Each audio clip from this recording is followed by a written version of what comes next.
जेव्हा आईचं दूध पित असतो आणि त्याला थोड्या दिवसांनी जर तुम्ही फ्रुट्स द्यायला लागले तर त्याचा काय होतात ते तो फळांचा रस काय होतो खूप आवडतो, तो चुकून चुकून पितो, बरोबर की नाही? तेव्हा आपण चांगली चांगली फळं देतो आणि तो मूल जेव्हा 1.5 वर्षाचा होतो आणि एखादा काका घरी येतो आणि तो काका चॉकलेट देतो, ह्या मुलाला कसली चव कळते? चॉकलेटची कळते. आता तो म्हणतो मला फ्रुट्स नको, मला काय पाहिजे? चॉकलेट. त्यानंतर एक काका घरी येतो, तो आईस्क्रीम घेऊन येतो. आता काय म्हणतो? मला आईस्क्रीम पाहिजे. पण जेव्हा तो आईचं दूध पीत होता तेव्हा त्याला बाकीच्या चवी माहिती होत्या का? मग तो बाकीच्या चवीकडे जात होता का? त्याला दिसत होता पण तो जात नव्हता, बरोबर ना?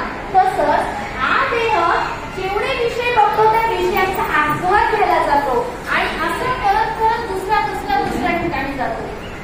पण काळांतराने त्याला कळतं की खरं सुख ह्या विषयांमध्ये नाही. का नाही माहिती? कारण संस्कारात एवढी ताकदच नाही की ती जीवाला शेवटपर्यंत सुख देऊ शकेल. ही ताकद फक्त आणि फक्त परमात्म्याच्या चरणी आहे. ही ताकद